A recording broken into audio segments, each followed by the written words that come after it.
What's going on, everyone? Welcome back to the channel. Bro, this is a super important video, okay? So as you guys know, I talk so much about the newest iPhones, oldest iPhones, newest Androids, whatever the case is. And after my extensive years and years of research, I pretty much have like a PhD in this stuff. Probably not, but I have a channel and I have an audience, so I feel like I'm entitled to do this. I personally think that as of this point right now, the iPhone X might be the perfect iPhone of this year, okay, in 2019. Now, that seems like a pretty strong statement, and I could possibly go further and say this is the perfect phone of 2019, but as I kind of thought that to myself, I don't think that's the best statement to do because there's so many great Android phones that are potentially better value per dollars than this specific phone. So this is definitely one of the best iPhones you can get for the price per dollar. And there's probably some of you who think like, yes, obviously it's still a very good phone. Is it the best? Probably not, because there's newer iPhones, but there's some of you who are like, well, it's an older iPhone and it can't be better. So why would you recommend this iPhone even though it's older? And this is what I'll tell you, okay? Just a little history for you guys, okay? A history lesson. I recently bought the iPhone XS and XS Max. I reviewed them, not recently, but like a couple months ago. And as I was reviewing them, I was actually pretty excited because I was like, you know what? I can use a change for my phone.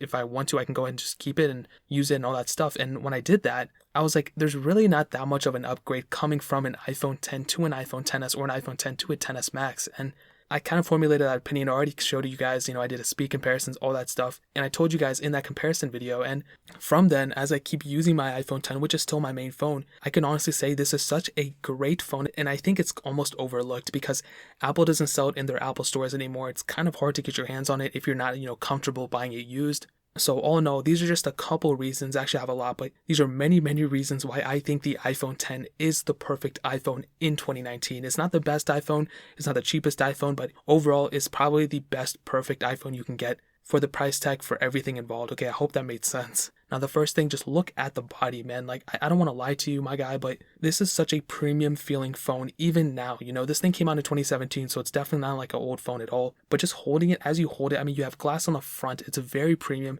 You have glass on the back. Extremely premium feeling. And the chassis of the phone, I think it's aluminum or something, whatever the case is, it feels like an extremely expensive device because it is still expensive. When this thing was retailed, it was the most expensive iPhone that was ever released at the time. Now we have the XS Max, which is even more expensive, but this phone without a doubt is an extremely good feeling phone. And just looking at it, it doesn't look outdated at all. Most phones right now are still looking like this thing, even though we have the Galaxy S10, which is almost bezel-less. We have the OnePlus 6T and the OnePlus 7, which should be bringing like a slide-up feature or something like that. With this specific phone, even if you use it, you don't feel like you're using an outdated device, especially when you still see a lot of people who have like an iPhone 8 or iPhone 6 or iPhone 6S, which those phones aren't extremely old. The iPhone 6 maybe, but the 6S through the 8, they're not extremely old devices, but they look kind of outdated because that signifies an era of phones that really didn't progress too much in terms of design. But this phone, you can use this phone like 3 years from now, and a lot of phones probably aren't going to look much different than this. And on top of that, Apple's not really planning on changing the design for these things for at least like another year or two. So if you're worried about, upgrading, you're not going to have like a good looking phone. That's not the case with this specific thing. And that's a humongous feature. The quality, the build quality, the everything. This phone is amazing. And it also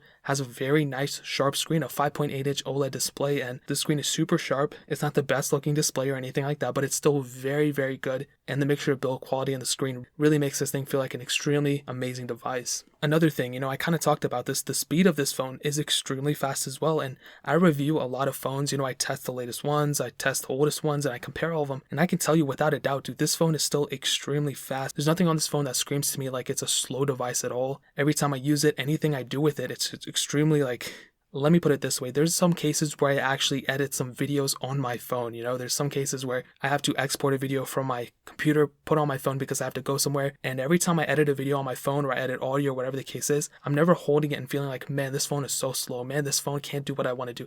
It's never been a case like that. And like I said, I've owned the newest iPhones, the XS and XS Max, and I own the Galaxy S10 and all these other phones. And yes, those phones might be a little faster. Those phones might be a little bit better, whatever the case is. But it's not that big of an upgrade to justify for me to upgrade the phone, you know what I mean? So yes, the newest phones are better, but that doesn't necessarily mean the older phones are like outdated or bad at all. And I know a lot of you guys kind of subscribe to that and you guys believe in that already, but it just seems like there's still a lot of people who think that because a phone is only like a year or two old, it's still outdated or something like that. This next thing I want to briefly head on to, the battery life for the iPhone X is still very, very good. And if you watch my Double I SWI, I kind of went more in depth about like every single one of these little things about this phone. And the battery life is one of those things that I really don't see it being bad at all. Now, it's not the best. I think possibly the 7 Plus had the best best battery life in terms of all the Plus models, even though it did have battery issues. And I think the iPhone XR is better at battery life, but that doesn't mean the iPhone X is bad either. You know, you're getting a lot more features than the iPhone XR in this specific model. And I'll tell you this, I literally just went on a trip. I didn't charge my phone overnight, so I used it today and yesterday. And today when I went to plug it in, I did plug it in,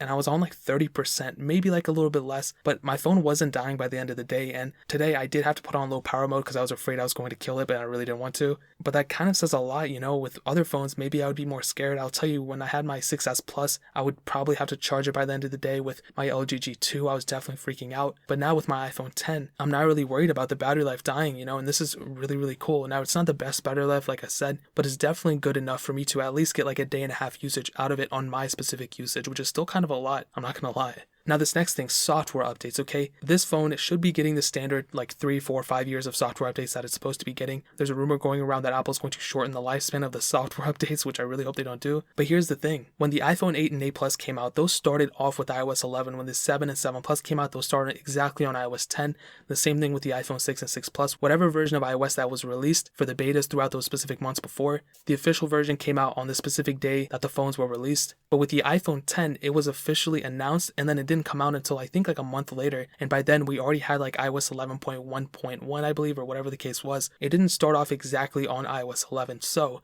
with that being said, in my opinion, I think the iPhone X is going to last just as long in terms of software updates as the iPhone XR and the iPhone XS and XS Max, and that makes perfect sense to me because the iPhone X looks just like the iPhone XS. There's really not too much crazy difference between those two, so it really only makes sense for me to believe that Apple's going to keep the same gesture-based design models together and upgrade the same, because with the iPhone 8 and 8 Plus, I could see Apple just cutting them when the time is done, like literally as soon as possible. With the iPhone X, I could see them extending the life of that a little bit more because of the gesture-based design and because it didn't start off with iOS 11 exactly. So in terms of software updates, you're pretty much going to be set. The next thing is the camera quality, man. And like I said, the camera quality on this phone is still very, very good. I still think the iPhone 7 and 7 Plus have very good cameras, the 7 Plus being way better because it has a dual camera sensor. But the iPhone X's camera isn't bad at all. Like, obviously it's not bad, but it still has a lot of the features that the iPhone XS and XS Max cameras have. You have portrait mode, you have, you know, a telephoto lens, you can shoot 4K at whatever frames per second.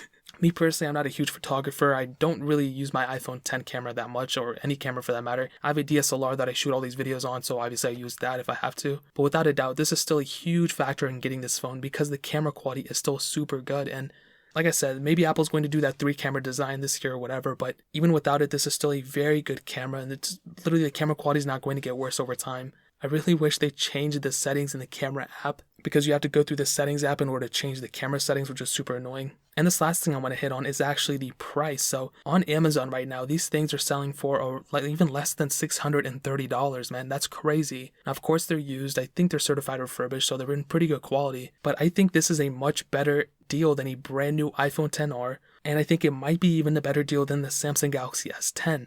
Now the S10e is cheaper, so that might be a better deal, I don't know, but without a doubt the Galaxy S10, you know, it's still pretty expensive. The iPhone XR, for what it is, that's also pretty expensive. So I personally do think that the iPhone X could possibly be a better deal because it is cheaper and you're still getting a huge bang for your buck and all those different features that I listed in this specific video. Now, as a consensus, is this the best iPhone ever made? Obviously not. The newest iPhone, the XS and XS Max, are the best ones, and I've already said that in the beginning of this video, but when you factor in everything, the price and what you're getting from the phone, I honestly do think that the iPhone X is the best iPhone and the perfect iPhone of 2019. It's not too expensive, it doesn't feel cheap at all, it's still very premium, and you're getting a huge bang for your buck when you pick up an iPhone X. And I think I've seen these for pretty cheap on eBay, but like I said, Amazon, Prime delivery, certified refurbished, and it's still a much better deal than any brand new phone right now in my opinion.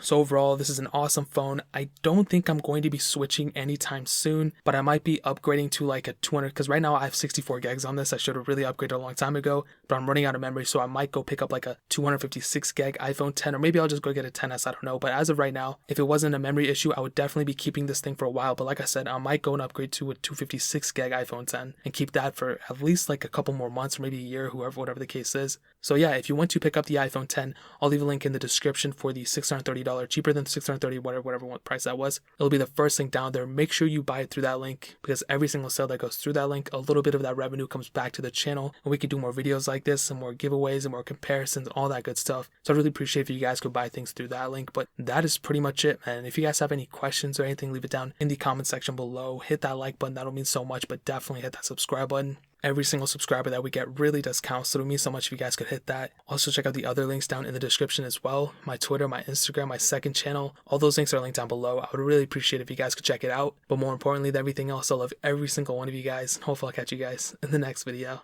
Peace out till then.